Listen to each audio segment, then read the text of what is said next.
Hello and welcome to Unacademy. As part of your Hindu analysis, today we'll be discussing 6 to 7 important articles out of the Hindu newspaper. But before we begin, a very important announcement: the last hour to become part of the UCSC. You know that the UCSC is scheduled for 11 a.m. and 5 p.m. today. This can be a game changer in your preparation because other than 90% scholarship, you can win a lot of rewards out of a pool of 50 crore rupees. As I have said previously, and we have been emphasizing, it's a very important moment in your UPSC journey because UCSC can be a game changer, because by becoming part of the Unacademy family, there's a chance that you redefine and rediscover your preparation. And more than that, it would be at the most affordable cost in that regard.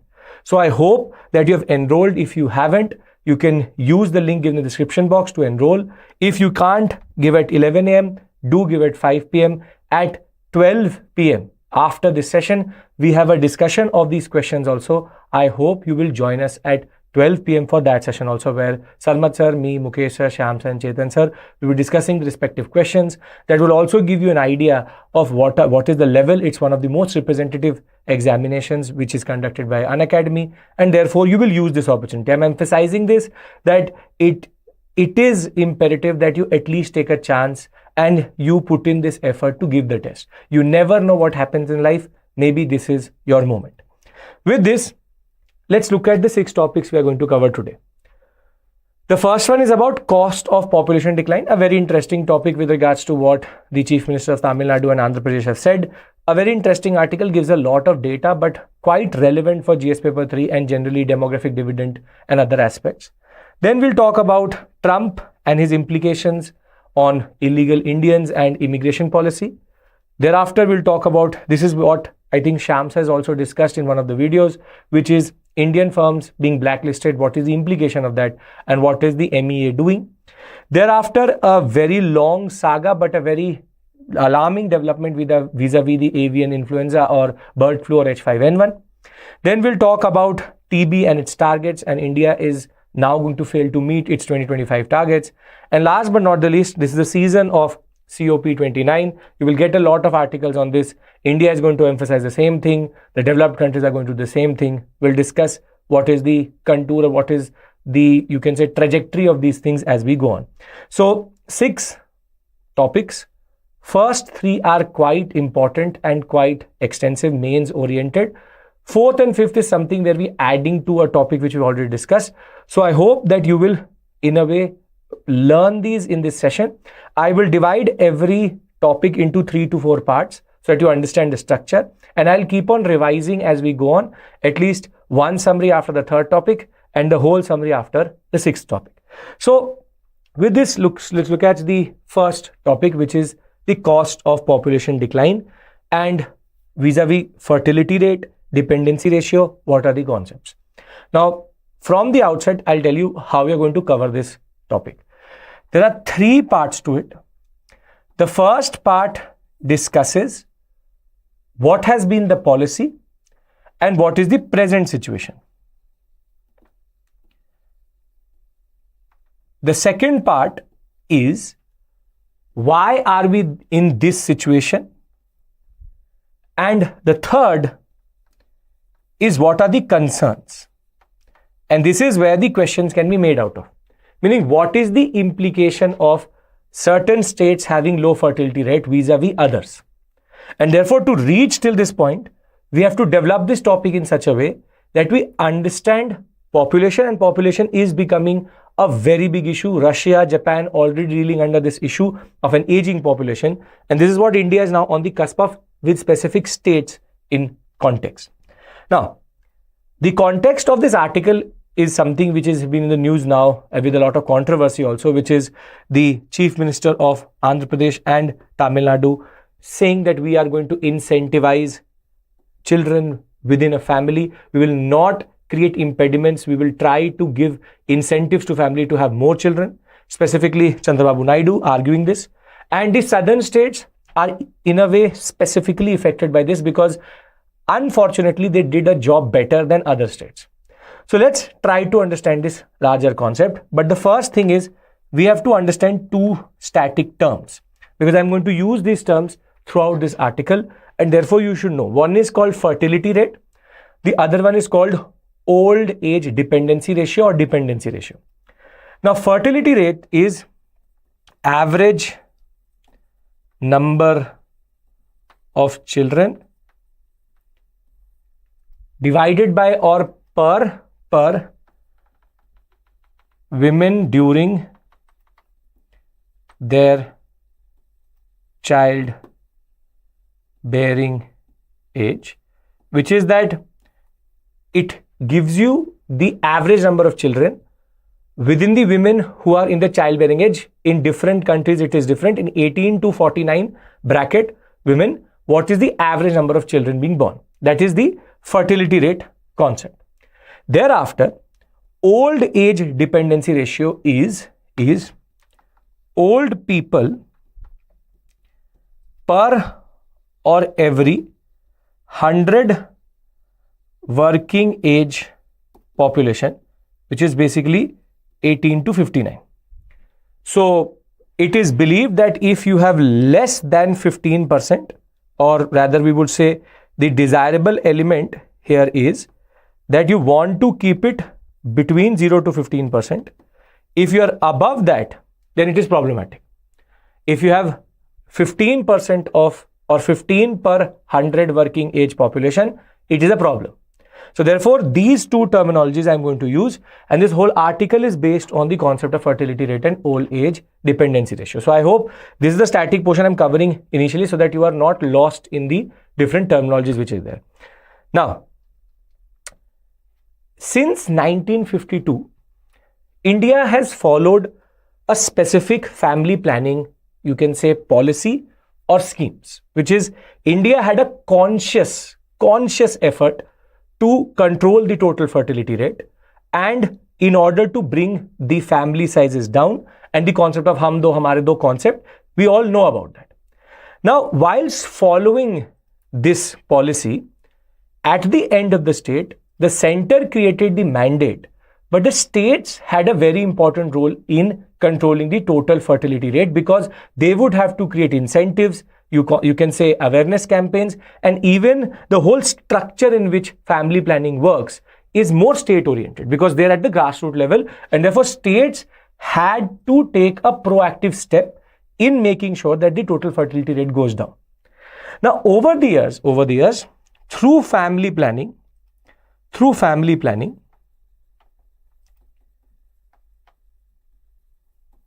certain states, specifically southern states, have been able to slow down their population growth. I'll give you the quantum of this also. And by doing that, they have also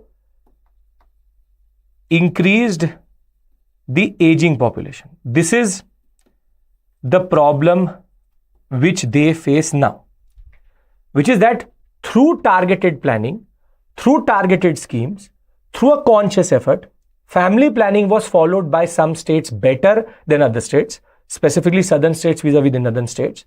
And this in turn led to their population growth to slow down. And if it is slowing down, that in turn meant that there was an increase in the aging population. And therefore, this is where this article talks about the cost of population growth. Because now these states are on the verge of facing a demographic crisis in the near-term goals. So, family planning, because it was not evenly spread across states, certain states have an aging population, other states do not have an aging population. Total fertility rate is not even across India. Let's try to quantify this concept.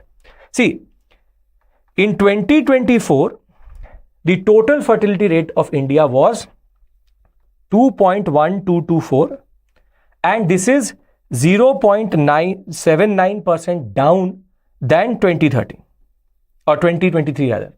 So since last year, 2.124% is the fertility rate, and 2.1 and 2 is considered a good number, which is the fertility rate. If it is in 2, it's considered to be a good number, because therefore the birth rate and the death rate is very well managed, and you then have a very strong demographic dividend, a young population.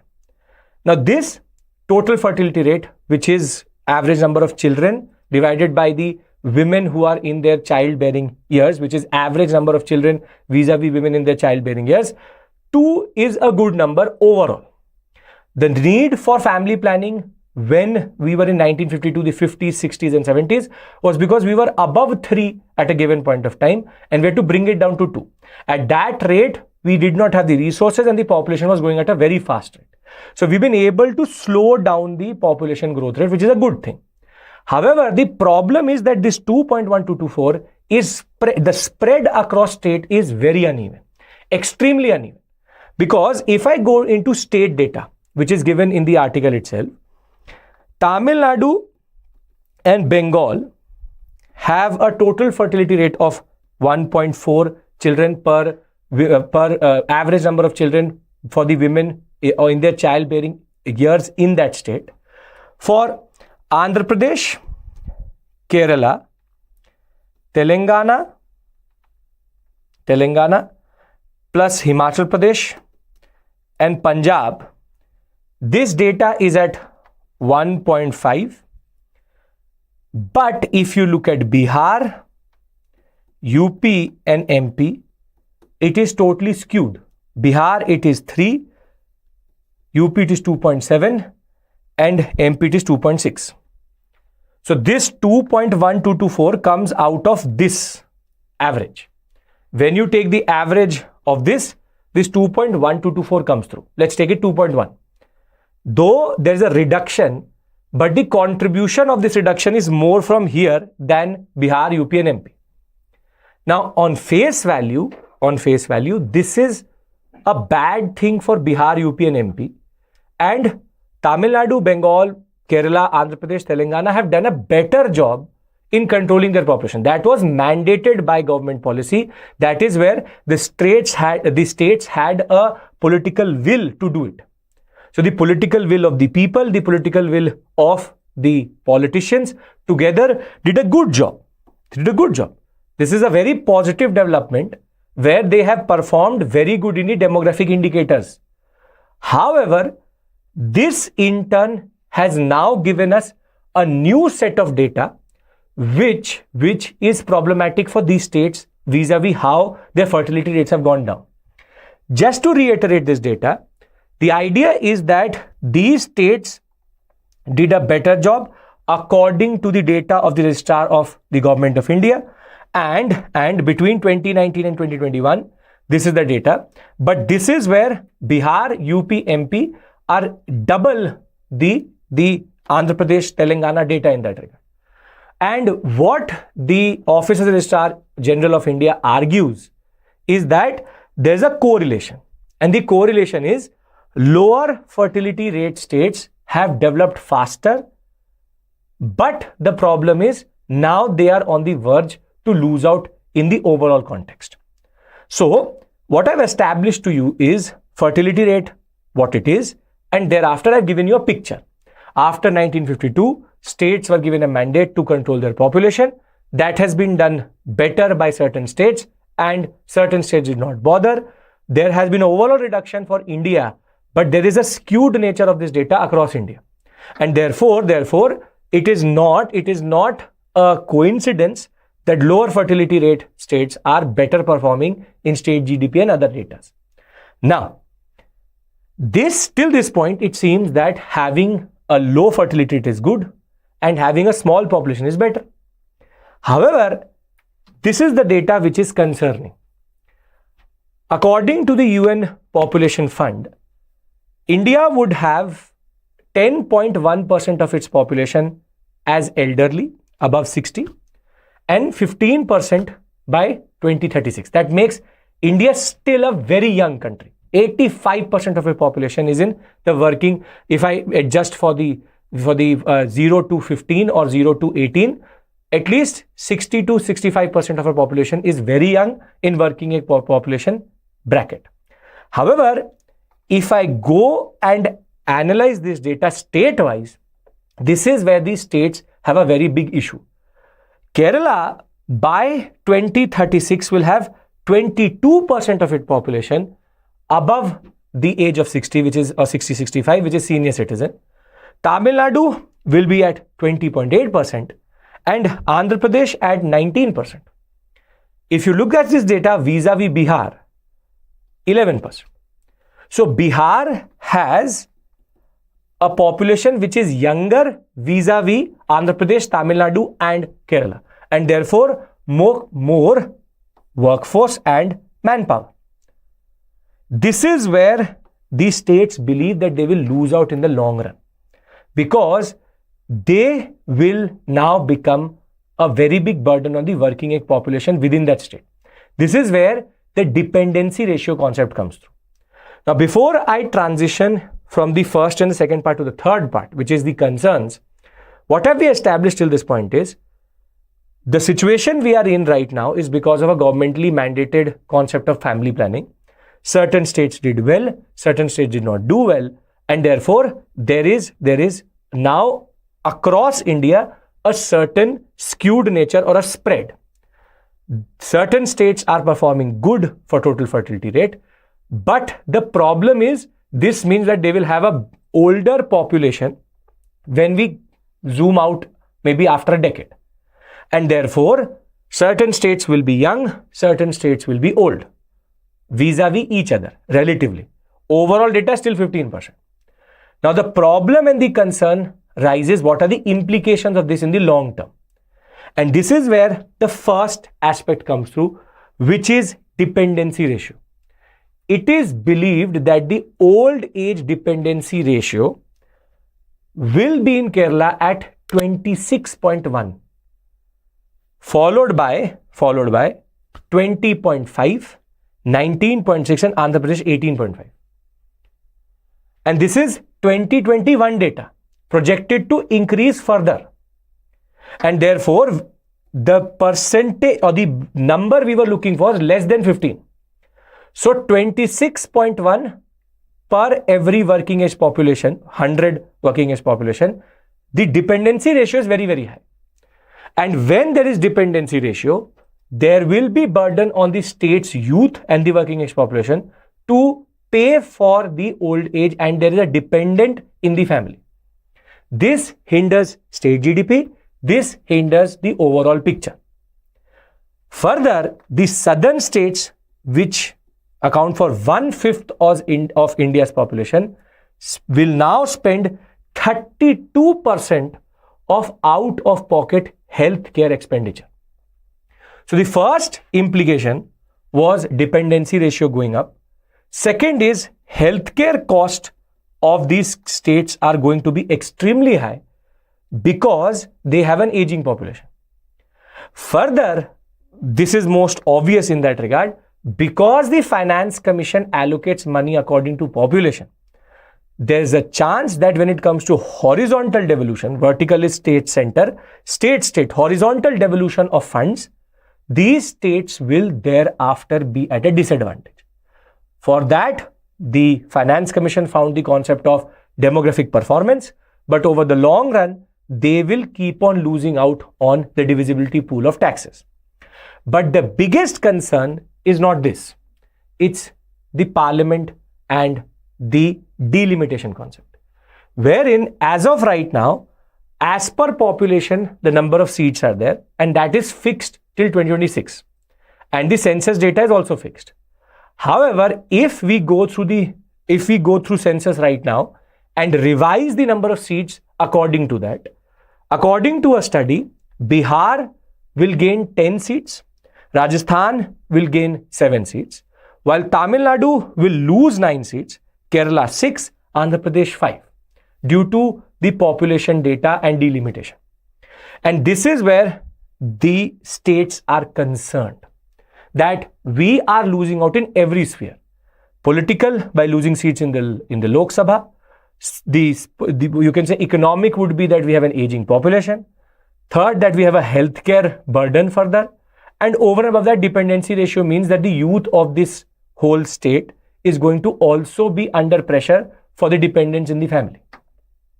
This is where what has actually happened is we have created, or what is being created as a regime, is that now there is no incentive for a state to work on its fertility ratio, and over and above that, there's no incentive to go for family planning. Now the question is, what is the solution which is being talked about? And this is again has its own problems. The solution of both these states is based on the international model, which is that we will incentivize children within family, that we will incentivize women or the family to have more children. However, that is a slippery slope itself, and only, you can say, objectifies women and puts their role in the larger picture of our economy and our society as child bearers, which is not the right way of understanding it. It is a very sexist and gendered way of understanding this whole concept itself.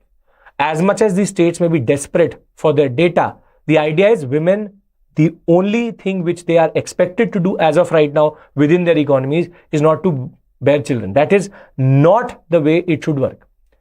Rather, what the article argues, and rather what should be done is, there is something called in the employment sector motherhood penalty. And this is systemic to the job market we have today, which is we tend to disincentivize having children. Within that, we create a lot of structural and systemic barriers for women within the employment structure, and we tend to also single them out. We have to create a work and family regime and background in which women feel more comfortable in having children, but they don't have to compromise on their ambitions and employment. And this is where the idea of more maternity leaves, the idea that women should have more flexibility, there has to be a systemic overhaul of the working conditions for women to actually go for more children, rather than saying that you take money and have more children. That's a very, very Nazi way of doing it. This is exactly what Hitler did when he captured power in 1933. From 1933 to 1939, he had breeding camps. This is exactly what the Germans followed, which was they wanted to increase their population because they had to go to a war. Hitler needed more population. Let us not look for these very sexist and very misogynistic understanding of having more children and incentivizing it through money for women, because that pushes the women out of the workforce. Already we have a very big issue with regards to labor force participation rate of women within the urban sectors. And as it is, these states are very good in performing when it comes to women indicators. Let us not go backwards in the pursuit of these indicators and these seats. We need, and this is where the government of India has to incentivize whatever the regime is as of right now. If delimitation happens and the states lose seats, we will straight away go back to 1950, wherein we will be now trying to push for more. And this is where it is basically a curve. Once we reach to a certain point and we don't take this in the right way, we can have a population explosion, which is not good for India. So therefore, the article basically argues for more systemic changes rather than the solution which is being talked about. So before I show you the mains question, there are three basic arguments being made. All of this data is not to be learned, obviously, but what should be learned is, see, first you should know what is total fertility rate and the fertility rate of states. That is fine. Old dependency ratio, you should also understand that. Further, you need to understand that there are certain states in India which are performing better in the ratio of 1.4 to 1.5, and certain in the 3 to 4, and certain in mostly 3, I would say 2 to 3, you can say, and here it is 1 to 2. And this is where there is a skewed nature, there's a spread in the fertility rate. This has created a certain issue because the population age over the next decade is going to matter. And therefore, there are implications for it. Implications is political, losing seats in the Lok Sabha. Thereafter, there is the concept of healthcare. Thereafter, dependency ratios above 15. And over and above that, we also have a population which is aging, and therefore, the economic indicators will start to show, and also the angle of the Finance Commission. Now, this is where the solution is not to tell the state chief ministers to say that have more children, is to alter the regime in such a way that we incentivize these states, or if we are looking for a solution, and this is where the political will of politicians come through, they need to find a better solution. The solution they are talking about is mostly conservative reaction to this concept. Now, how can UPSC ask you a question? There is a need to incentivize positive demographic performance of states rather than penalizing them. Comment. This is a very interesting question where you would have to understand the tone of the question in order to argue what is the examiner looking for. Here, it is a you can say more children stand. There can be a question where they say that states have to change their demographic performance as per the needs of the political, economic and social. That is where you have to support the argument that the states are trying to find a solution. This is wherein we say a negatively connotated question. There can be a positively connotated question also. But I hope that you will use the data which is given here, at least the trends for the prelims and the mains examination. A very relevant question with what is happening in Russia, Japan, and now Indian state chief ministers also arguing for more population. This is now becoming a global trend. Looking at Japan, people are realizing that we have to do something. China has also reversed its one child policy because of that. Because they realize that now there's a whole generation of children with no siblings and they are now going for an aging population in the near term, and therefore they are also repivoting and changing their understanding. This is a very relevant topic, an interesting topic that way. Thereafter, we move to Trump, which is what is going to happen to Indians who have illegally entered into the US. Now here again there are 2 to 3 aspects which we have to cover, which is first, how do you enter into the US legally? Second, what are the ways they are finding to enter illegally? And last but not the least is, will Trump's re-election, he is president-elect right now, will his re-election have an implication for, and what was the performance of the first term vis-a-vis Trump getting elected? So when Trump came for his first term, what was the impact on H-1B visas and what was the overall impact on Indians per se? One thing which goes in a way good for the, or positively for the, you can say diasporic population in the US, is his Vice President Vance's wife is Indian origin. And it is believed that the idea of poisoning our blood, which has been talked about quite a lot in this campaign, illegal immigration, they're not talking about Indians as of right now. Now, even before his re-election, the Biden administration recently had chartered a plane to send close to 1,100 Indians who had entered into the, you can say, the American borders illegally and were staying illegally without visas. And that is where the Department of Homeland Security argues that we have to make sure that the United States borders are secured and Indians are staying here legally. Now the question is, what does this concept of legally mean? Now there are various legal ways in which you can actually become a citizen of America. That is by birth is the most easiest for Indians. But there's another way, which is to have visas and stay there on work visas.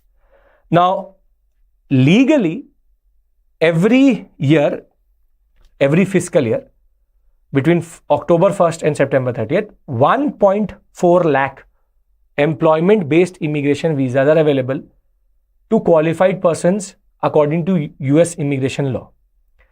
Now, for an Indian, employment-based is the most, you can say, viable.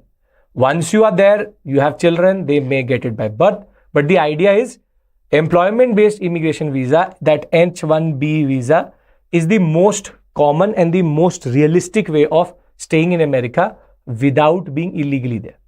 Now the question is, what are the categories? So there are 5 categories under which you can get that visa. The first 3 are about the person and his family, and the criteria which is used is that the person with extraordinary ability defined by the US administration itself in science, arts, education, business, athletics, outstanding professors, researchers with adequate experience, or multinational managers and executives can get in the first 3, you can say, employment-based visas for, you can say, short-term, 6 months, 1 year.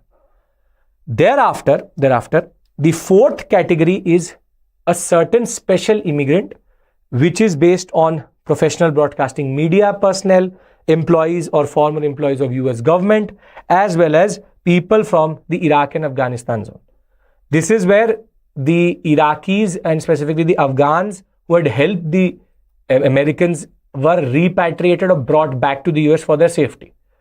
Last but not the least is the money route, which is if you launch a foreign commercial enterprise in the US, you can get a visa as an investor. So you can get an investor one, conflict zone, broadcaster media or media one, or most of the Indians get it under this, which is professional holding advanced degrees, exceptional ability, this and that, skilled workers and professionals. This is first three is mostly the common. That is why H1B is the most common which Indians use. Now this is the way you enter into America legally. Now what are they doing to illegally enter into America? Now, there are two categories here. First is that they were holding an H1B, they did not get a green card. They were holding a work visa. They were holding some form of visa.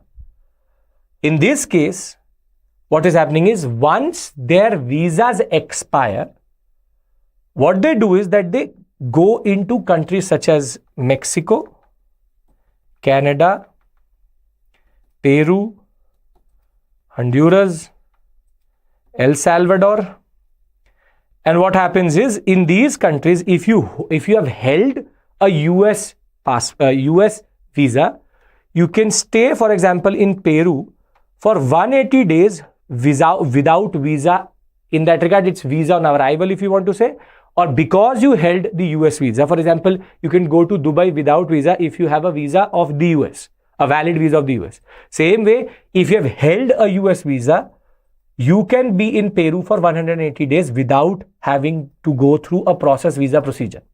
So what they do is they hang around in Peru, in Honduras, in Canada, in Mexico. But Mexico-US border is more, you can say, sensitive because of the immigration which happens from there. It is Canada and these other countries which have more volume of Indians in that regard. And what they do is that they thereafter use a route which is used by an Indian who somehow has been in these countries, has never held a visa in any form. But this is where the convergence comes through. Non-visa holders living in countries, neighboring countries of America, and visa holders whose visa have now expired, they all thereafter use human trafficking agents to enter into the US via crossing the borders, build the wall, and then are considered illegal migrants because either they never held a US visa or their visa has expired. This is where the Biden administration, as much as is being considered pro-immigrant, pro-dreamers, has been extremely clear at what it wants. Now, why are we having this discussion? The reason for that is Trump rhetoric of winning this election. Previously, it was building the wall. Now it is about the purity of American blood. Again, a very, very fascist type of argument. But the idea that these immigrants are taking away our jobs and therefore we need to cleanse America, and the fact that there's a need for a proper immigration policy. Now, the point is, last time from country bans to sanctions to the idea that certain country people could not enter into the US, Indians now have to stay wary of what is going to happen. We have a very big diasporic population. The argument this article makes is, if you look at his first term, there was an increase from close to 13%, an increase to 21% on denial on H1B visa. Meaning, the Trump administration previously, before Trump, 13% was the denial rate on H1B visa. Once Trump came through, the rate of decline of these visas increased to 21%. This was his first term. Now, the idea is he can take a stance which is in a way pro-India, but then how does he keep the rhetoric alive? Trump has equally been very vocal throughout this campaign that Indians are friends, Indians have contributed best. The Indian Hindu has contributed quite significantly to the you can say US population and to the economy. But him changing his rhetoric is what he does. Trump that way is a true, you can say, neo-fascist, that he changes his understanding very quickly. He manipulates the, you can say, rhetoric quite quickly. And this is where we have to be wary of what Trump is going to do. We do not have any clarity on what is his stance as of right now. Now, once the transition happens, fingers crossed peacefully, we will see how this unravels itself. How UPSC will ask you a question is like this. With a substantial diasporic population in the US, which is Indian diasporic population, Trump's immigration policy will be key to their well-being. Do you agree? So here, this diasporic population is specific to Indian, and his policy, how does he manifest itself, is going to be important. This question is trying to ask you, what do you think is going to happen? But you go by the data and say that 21% rate, it could be that Trump has a dualistic policy, but nuance is something which you don't expect from a person like him. Okay. With this, we transition to the third article, again related to the US and Indian firms and blacklisting. This is where, again, the Biden administration has reprimanded Indian companies and firms, and this is related to Russia. Is related to Russia, wherein 40 overall, 19 recently, 19 out of 400 companies which have been sanctioned and blacklisted in America, and in a way the WTO is blacklisting it, have been blacklisted because they are supplying dual use technologies to Russia. Dual use means on face value it is civilian, but can be used for military purposes also. And the argument which has been given is that these countries are taking goods from the US and bringing it to India, and from India they are exporting these parts to Russia. So in a way, the word which has been used for them is, these are third country sanction evaders.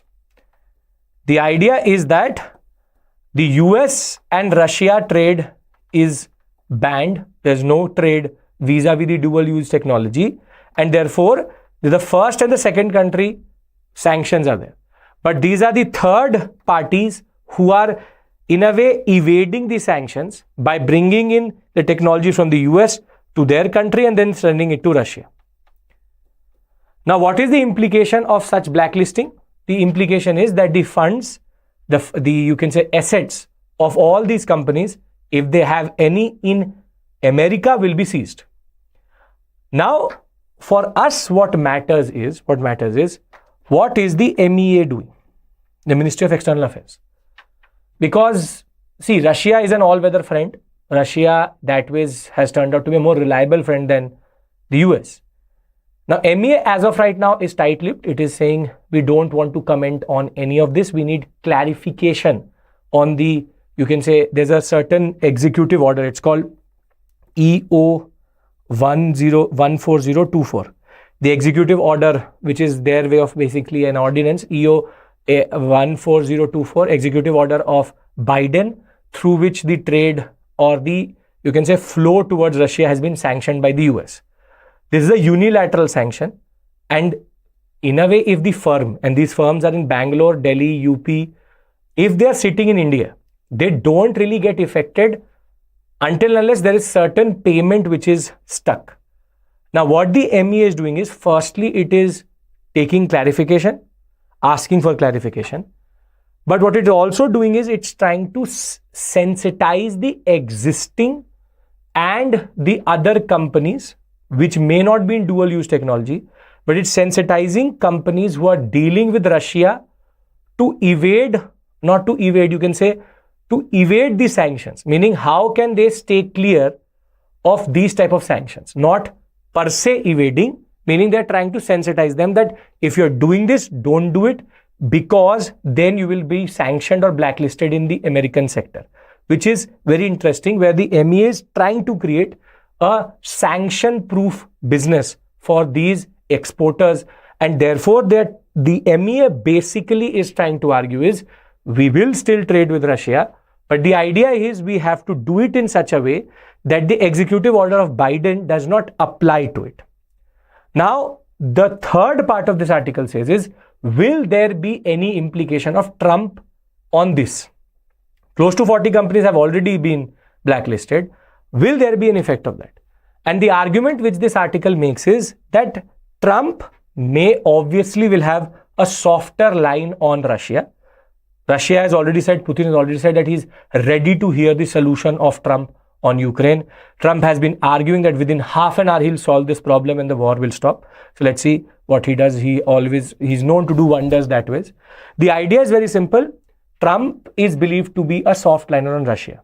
But will this ordinance be scrapped?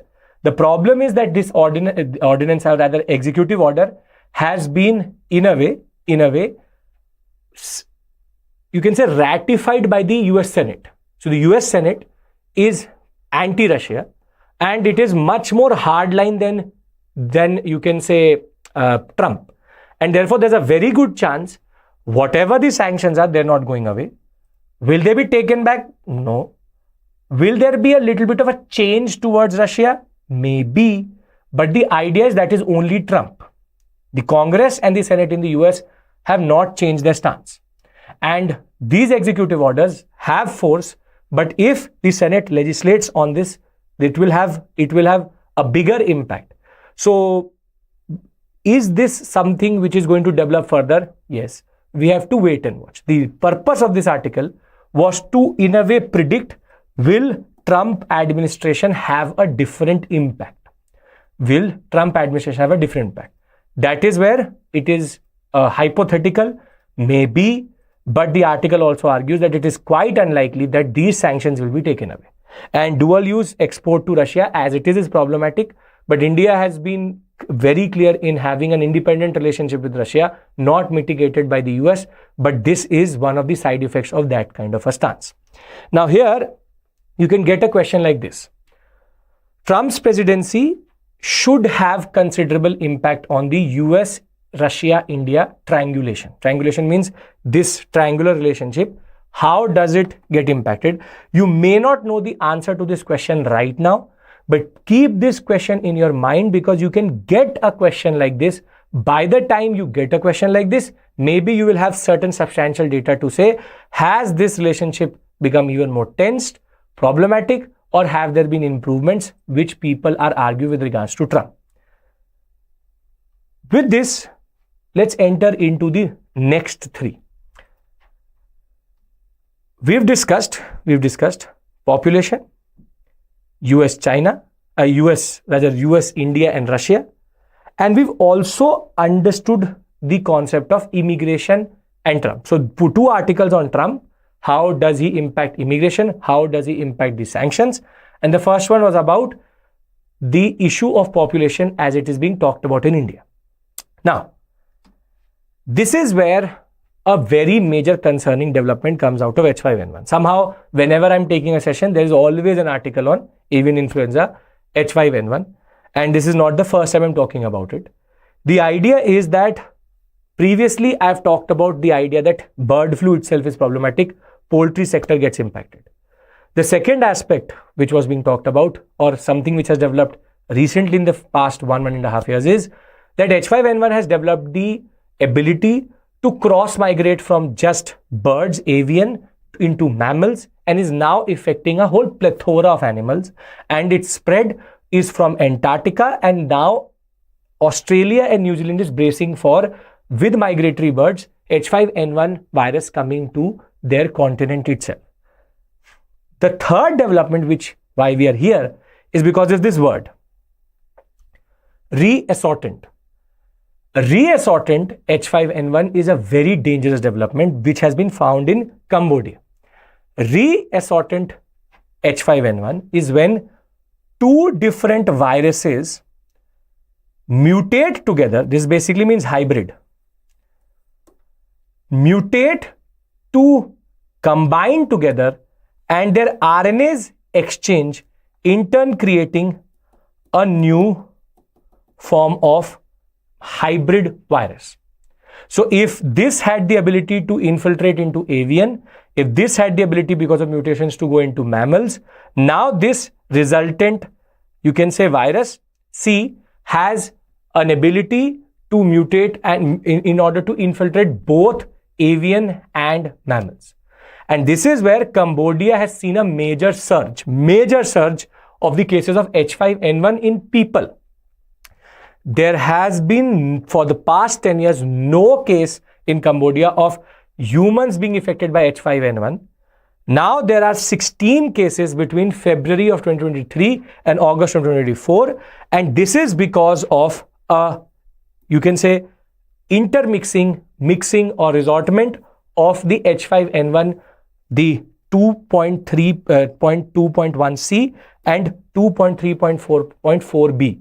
These two have come together in order to create a new crisis. This has been a major matter of concern because now it has the ability, and this mutation has the ability to infiltrate more into mammals, because 2.3.4.4b is known to be the one which is spreading globally and has a bigger impact. This was the South Asian variant. The South Asian variant and the global variant have come together, which is Southeast Asian variant, and the global variant have produced a variant which is now like a super, you can say, H5N1. It has the ability to infiltrate more into mammals, and that is where the cases have also increased. Further, no human to human spread has been reported, but humans can get it from poultry, but human to human is the problem. This virus has already been mutating quite a lot, but what has happened is now two strands have come together to create a hybrid, you can say, variant. And therein, what this article argues is that with this spike in cases in Cambodia, there's a need to closely monitor how mammals are being affected by this virus. It is a pandemic in making. This is how this virus is going to become very problematic. 16 cases, the origin is not known, where this hybridization happened. We don't even know, out of all these 16 cases, some of the cases, poultry interaction was not there. This was in the US also, wherein they picked it up from a source other than poultry or the mammal which is affected.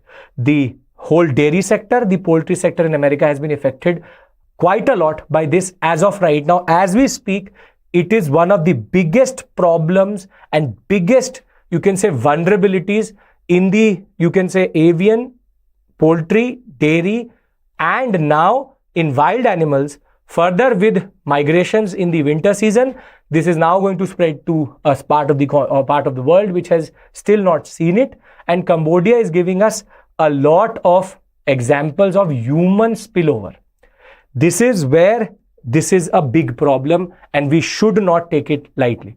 I'm discussing this topic so as to give you the third new aspect which has recently come into vogue. Okay.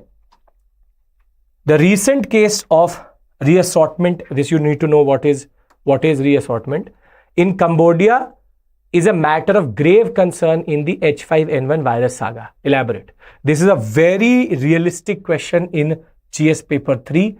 The fact it is related to science and technology and diseases, very, very important. Please keep on updating your notes on H5N1. Every day we have a new development with regards to that. Last two, simple, data driven, but this one is a matter of concern again. We will fail to meet the 2025 TB elimination target. And this article talks about how there was a certain target, how we have performed till this point, and how we will not meet the intended target. So in 2018, our Prime Minister argued that we will eliminate TB by 2025. As recently as 2023, he's again said in the One World TB Summit that we will eliminate TB by 2025. But if we look at the data, it doesn't really look like, because the SDG target for 2030 is 90% reduction in TB deaths compared to 2015, 80% reduction in TB incidences as compared to 2015.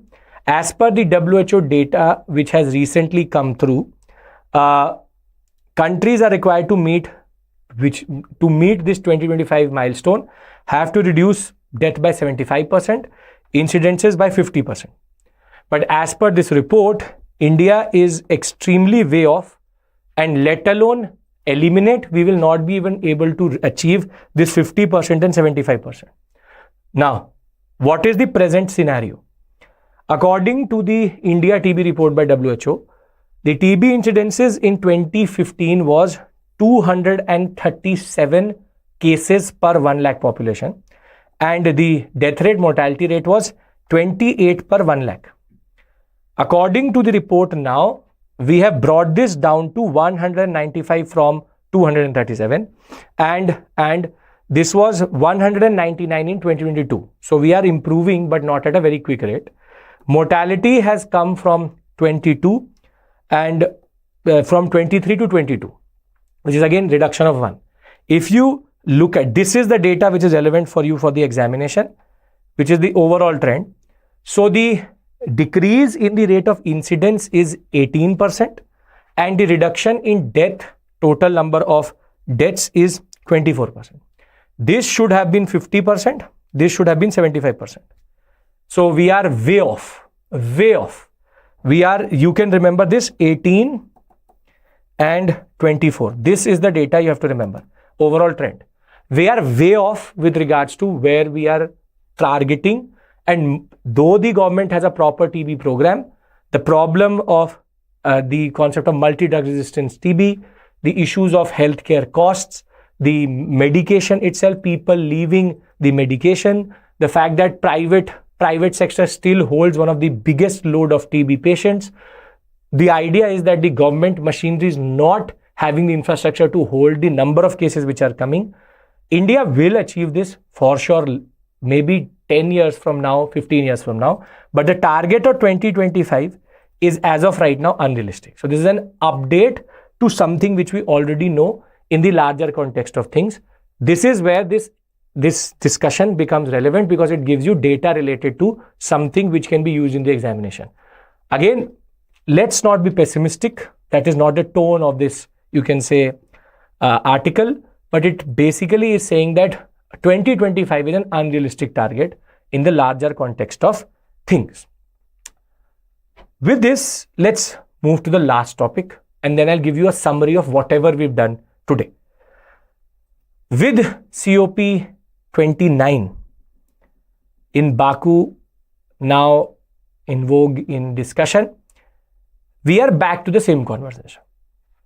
India will, this is a front page article, India will emphasize the same exact things, and the developed nations are going to do the same thing which they've been doing, which is ignorance. Now, for you, this article is like the stubble burning article which I told you, which is, this is where we are now entering the season of articles where in Paris Climate Agreement, COP 29, UNFCCC, something related to what India is trying to do, new, you can say, terminologies will come through. But the fact of the matter is, in one word, the world and specifically the developed nations have failed to create a regime in which a greener path to the future is possible. The word is failure, because what was expected under Green Climate Fund, $100 billion a year, has not been allocated, let alone beat 1 year.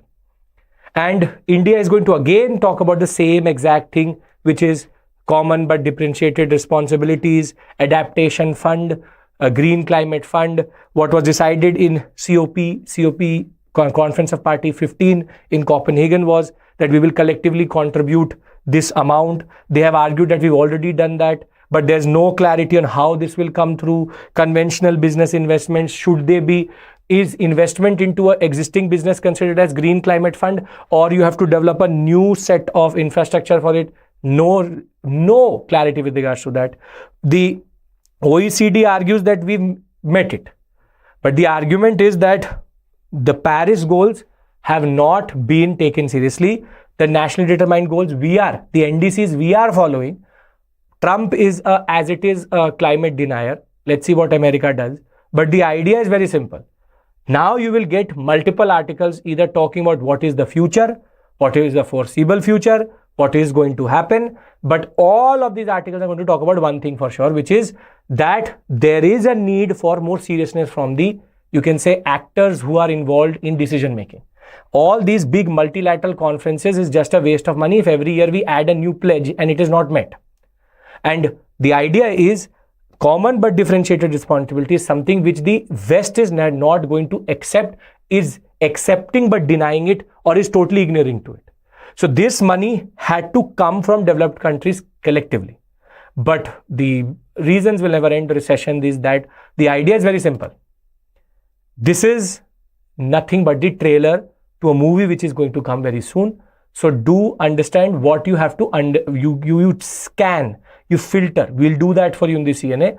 Whatever is significant development, Baku is now into context. So we will get these type of articles.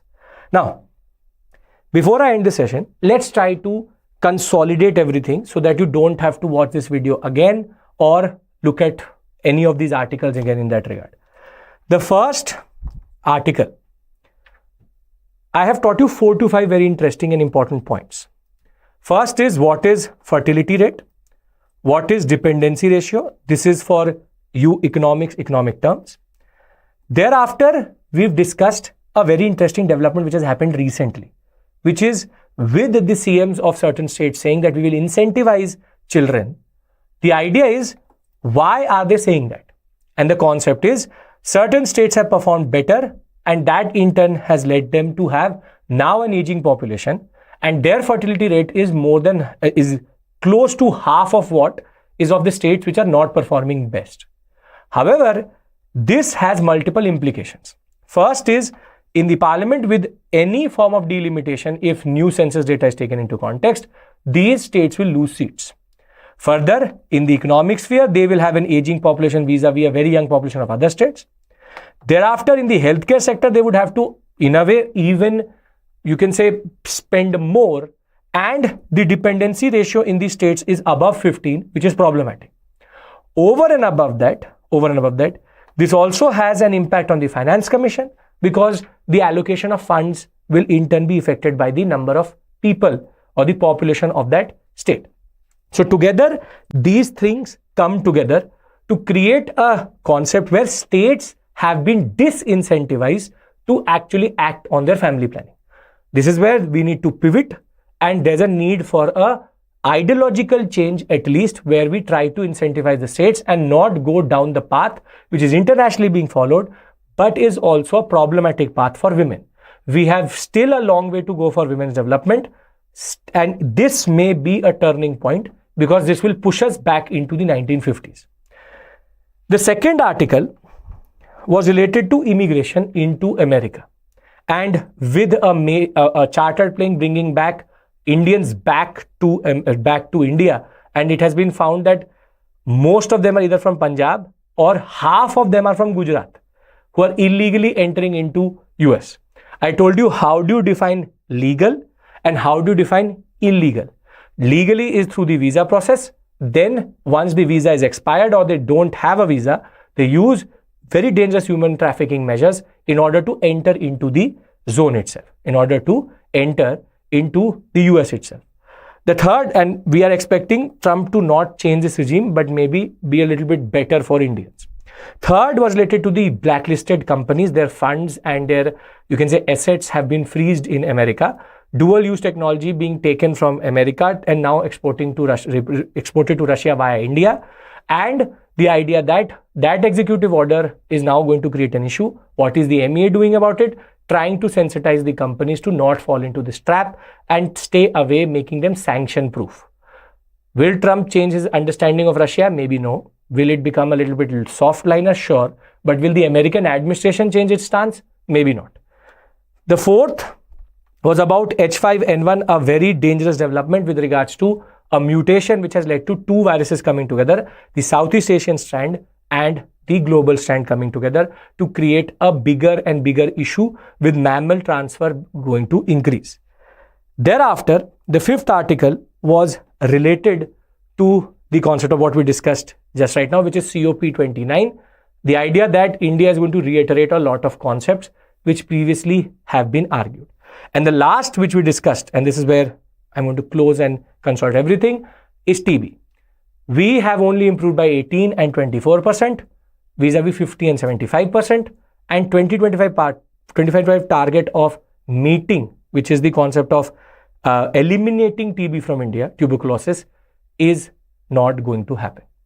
So with this, I again encourage you, with 1 hour left, I expect you to enroll for the UPSC test. I hope that you understand the urgency with which we are saying that this may be a game changer.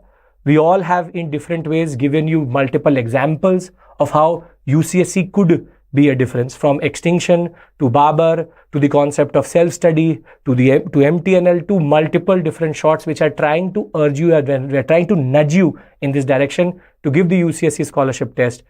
It will not take a lot of time. It may be a major game changer for you. I hope that you will take this chance on yourself, trust your abilities, and at 12 in the next 1 hour, we'll be here discussing the questions with you. Thank you. Take care. Bye-bye and see you soon.